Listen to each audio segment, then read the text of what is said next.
Is the one primary question on the Philadelphia Eagles is who is going to start opposite Quinyon Mitchell. The Eagles have an incredible defense last year, #1 defense in the National Football League. The Eagles' defense is stout interior. You have first-round pick Jalen Carter. You have first-round pick Jordan Davis. You have first-round pick Nolan Smith at edge rusher. You have Jalix Hunt at opposite edge rusher. At linebacker, you got first-round pick Jihad Campbell. You have Defensive Player of the Year candidate Zach Bonnet. Cornerback, you have first-round pick Quinyon Mitchell. At nickelback, you have second-round pick Cooper DeJean. At safety, you have Reed Blankenship. He's a dominant player. Andrew Makuba, second-round pick this past year. But who is the opposite cornerback from Quinyon Mitchell for this Eagles team? I suggest Shady. If it's Jaire Alexander, this Eagles team becomes even more unstoppable. But do you believe Jaire Alexander makes the Eagles unstoppable?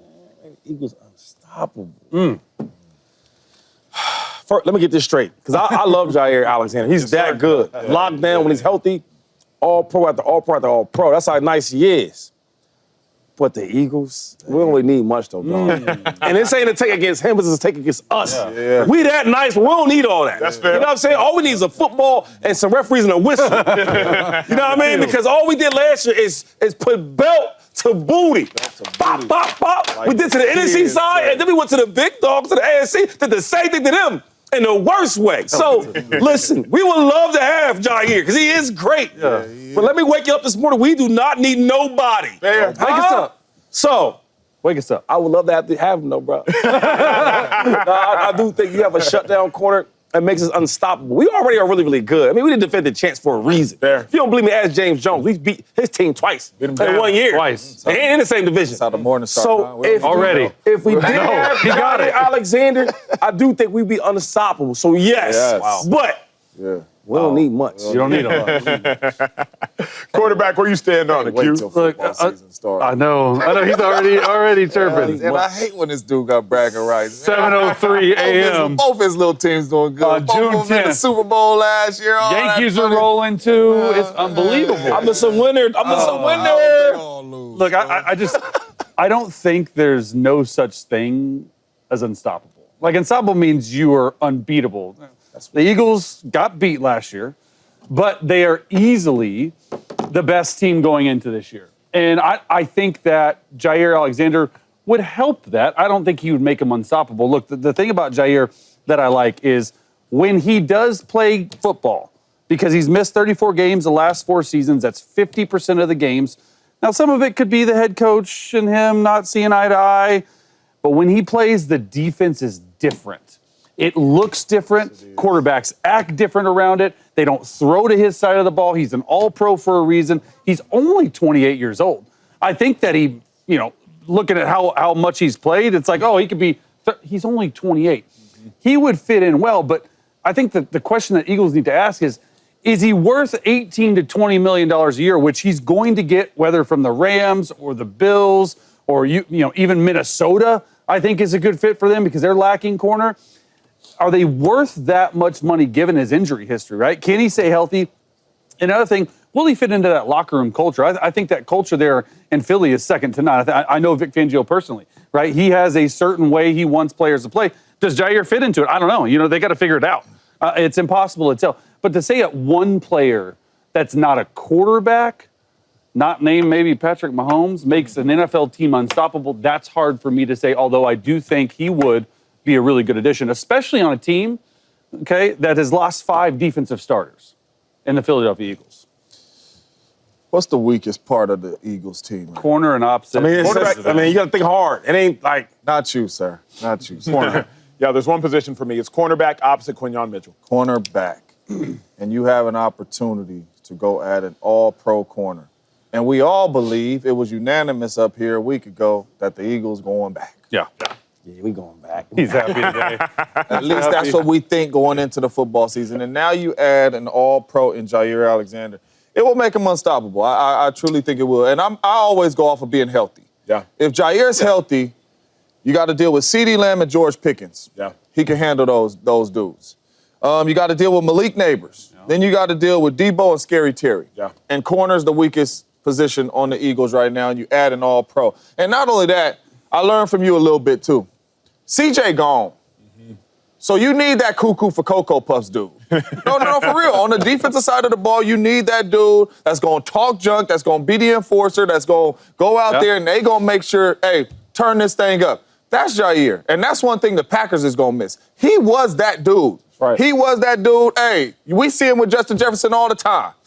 Right? Grittying in front of him, we see all that. He is that dude that's going to be the one in there to kind of, hey, talk the junk, do all that, but he's going to back it up with the play. I think the Philadelphia Eagles, man, are unstoppable with a healthy Jaire. That is the only piece that they are truly, truly missing. And if you got to deal with those receivers in the NFC North or NFC East, get Jaire in there.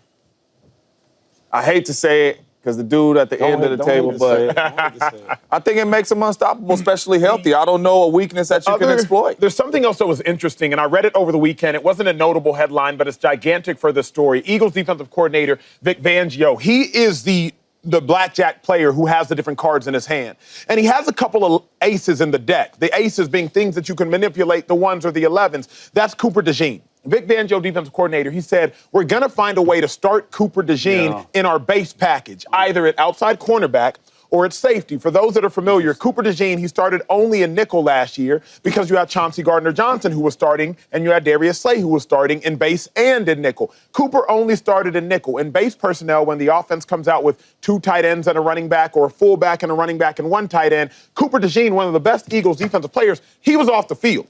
But now, because he's one of the best defensive players, Vic Fangio is saying, no, we're going to find somewhere to put Cooper DeJean on the field. As you should. If you bring in Jaire Alexander, now all of a sudden, Cooper can play safety and you don't have to even think about putting him in a corner.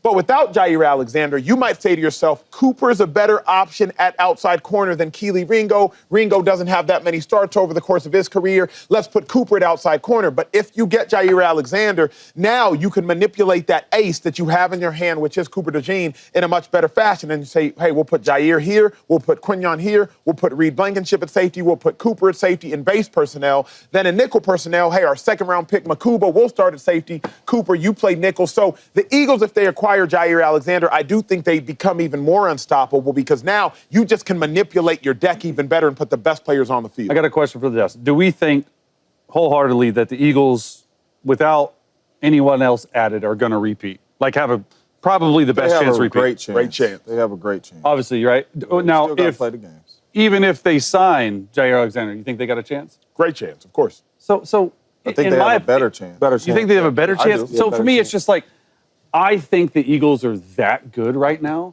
that they don't need to go out and spend $18 to $20 million on a cornerback who has missed games, but when healthy is an all-pro. I don't know if it's in their best interest. Go out there, get another, I don't know if there's any pass rushers out there, but I just think spending the money just to spend it. Now, Howie is aggressive, and I love that about Howie. That's probably the number one reason the last 4 or 5 years they've been in so many Super Bowls and have won a Super Bowl. But to me, it's just like, it's a luxury signing. Sure, it's but that's how he a does. luxury signing. But not only that. But then you got to bid against all the other teams that really need the guy. Right. Like the Rams really need a guy right now. But not only that, though, I know the Eagles, we remember them against Patrick Mahomes, and Patrick Mahomes is still running from the Eagles defense. But they weren't getting pressure all year long. Yeah, not till the end of the back half of the season. No. They going to have to cover.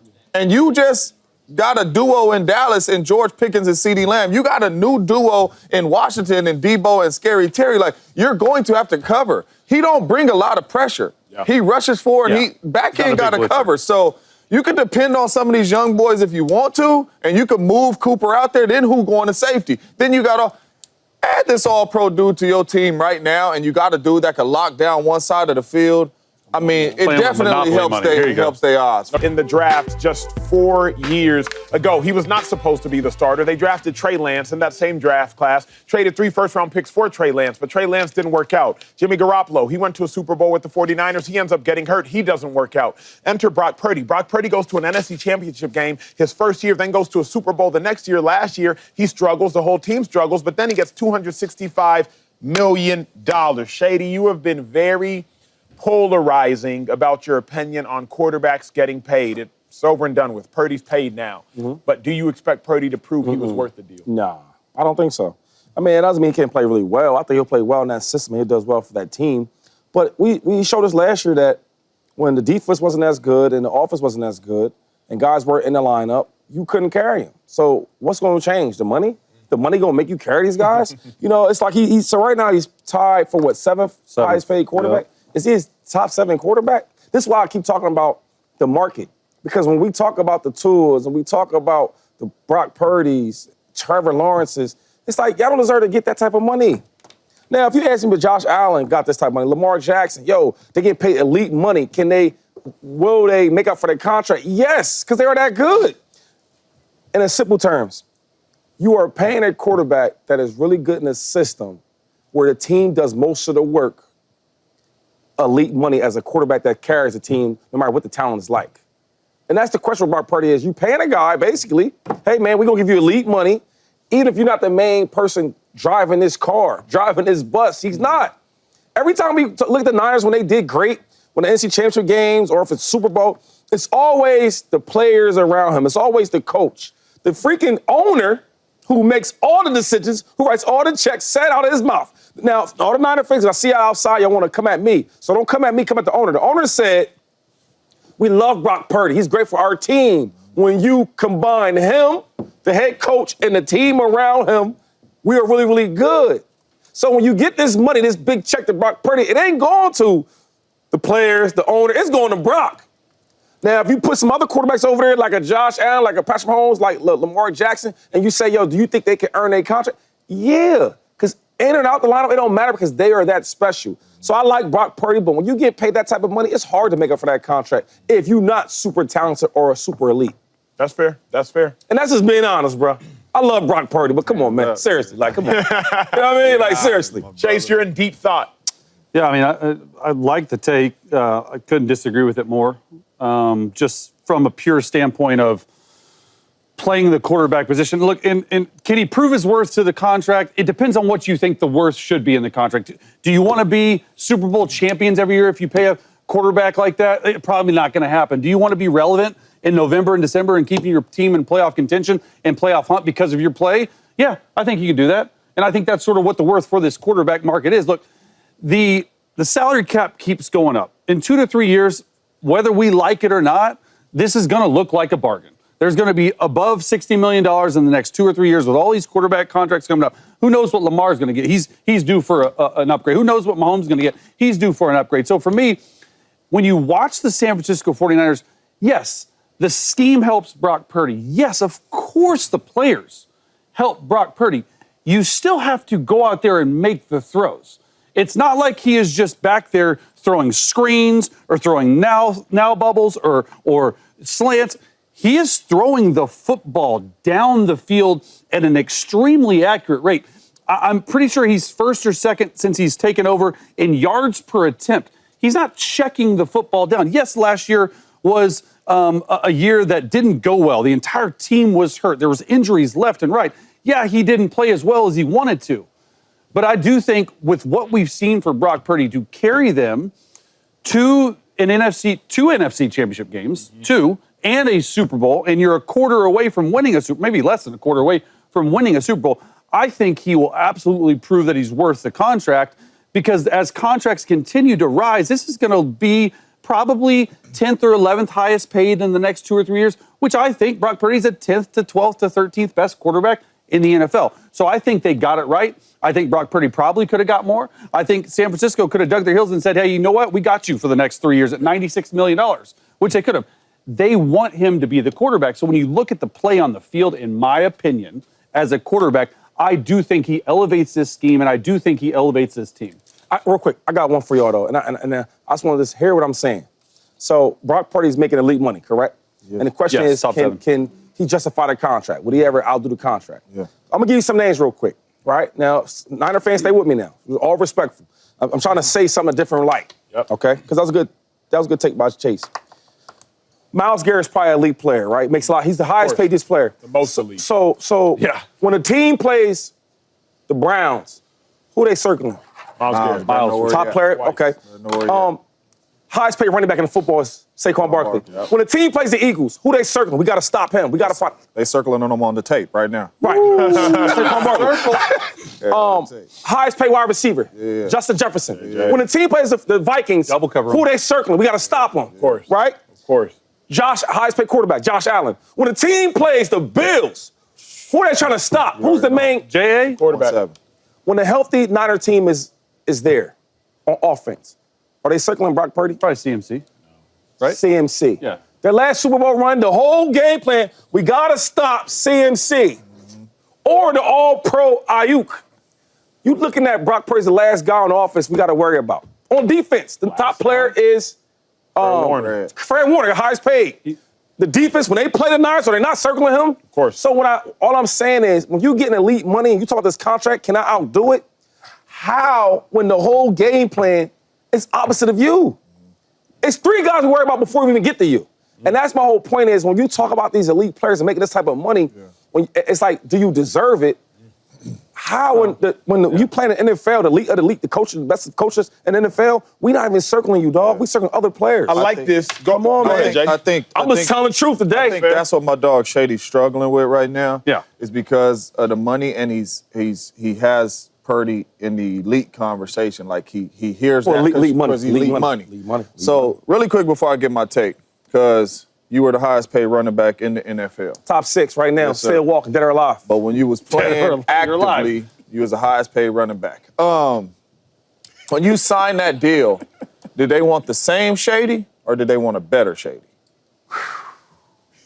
To be honest, they just wanted 2.5. The 2.5 we see, give me that. That's it. So we Give me paying that. you. Give me that. That's it. 'Cause So- that's all pro. Give me that all pro That's right it. there. Okay. So we paying you, and we just want that 2.5. We don't. Hey, They want the don't all-decade that's 2.5, it. so we give me don't that. want. We don't want you trying to do nothing Okay. different. Hey, Nothing don't better, go. nothing worse. Don't go put on no muscle. Try this because you got some money. Right. We want Right. this 2. When you sign this dotted line, we want the dude that we've been seeing. They wanted the all-decade 2.5. That's what. So that's what they got. That's what they got. That's who they got, right? Okay. So, with that being said, I'm going to say he is going to live up to Yeah. his contract because they're paying him just to do what you've been giving us. Yep.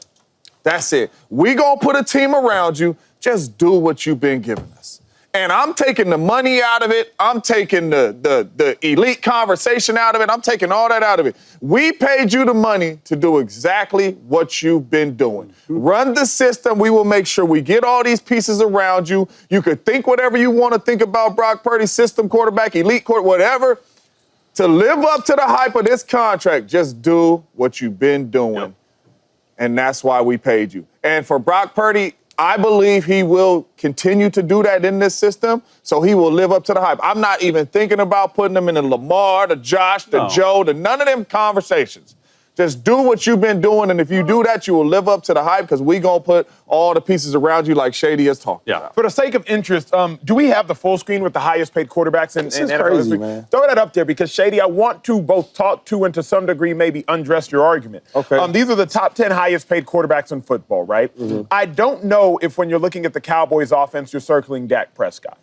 I believe you're circling CeeDee Lamb. Yeah, I believe you're for sure. circling George Pickens this year. Josh Allen. In the regular season? You're not circling Dak in the regular Just in season? general. I don't I'm think still it's circling the back. All-Pro. Yeah. But you know what I mean? Josh Allen, Shady made a phenomenal point there. Joe Burrow, obviously you're circling Joe, but you're also for sure circling Jamar Chase. And you're for sure circling Joe, though, too. Joe's getting a circle. Okay. Joe's getting a circle. Trevor Lawrence. Oh. You put an X right there. Jordan Love. James, I want to go to you here. Jordan Love. Is Jordan Love in your the best opinion? player on all. What about the running back? Josh. He's number 2. What about Josh Jacobs? But you circling him, though. Yeah, but You circling him. You guys, your eyes. Offense is He gets going a half low circle? as Tua he goes Tagovailoa, through. you're Josh circling Tyreek Hill, you're circling Jaden Waddle. Yeah. Jared Goff, I believe you're circling Amon Ra, I believe Or you're both circling running Jahmyr backs. Gibbs, I believe you're circling the speed receiver who I've forgotten his name. Jameson Williams. Jameson Williams. Then obviously Brock to Shady's point. Herbert, you could circle Herbert. Lamar, Yeah. you could circle Lamar. Jalen Hurts. You circling Jalen Hurts. I'm circling AJ. Super Bowl MVP. Saquon Barkley. Super MVP. Saquon. But, I mean, hold You on. can't hold have on. 15 circles Wait, on time offense. out.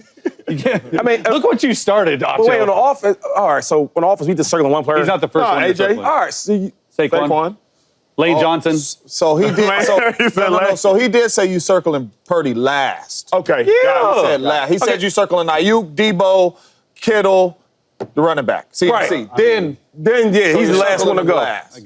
Fair. It's just, it's interesting to me when I look at all the highest paid quarterbacks. I'm like, there are about 4 who are the best players on their team. Yeah. There are about 4 in the league. But then everybody else is like, when I get to, I'm circling Goff after I look at Gibbs. Yeah. After I look at Amon-Ra, and probably because of Jameson's speed, after I look at Jameson. Goff to me he's not like, oh my God. Exactly. He's a phenomenal distributor of that rock. But it's just a fascinating thought exercise when I looked at what Shady was saying regarding that. But even a list, that's why I'm talking about. So every other position that gets highest paid players in their position, they got to be circled. I know. And I only group that don't got to be circled is these quarterbacks. Like Trevor Lawrence, for you to even be, it's really embarrassing what the NFL got going on right now with these quarterbacks. How in the hell is Trevor Lawrence even up there? Yeah.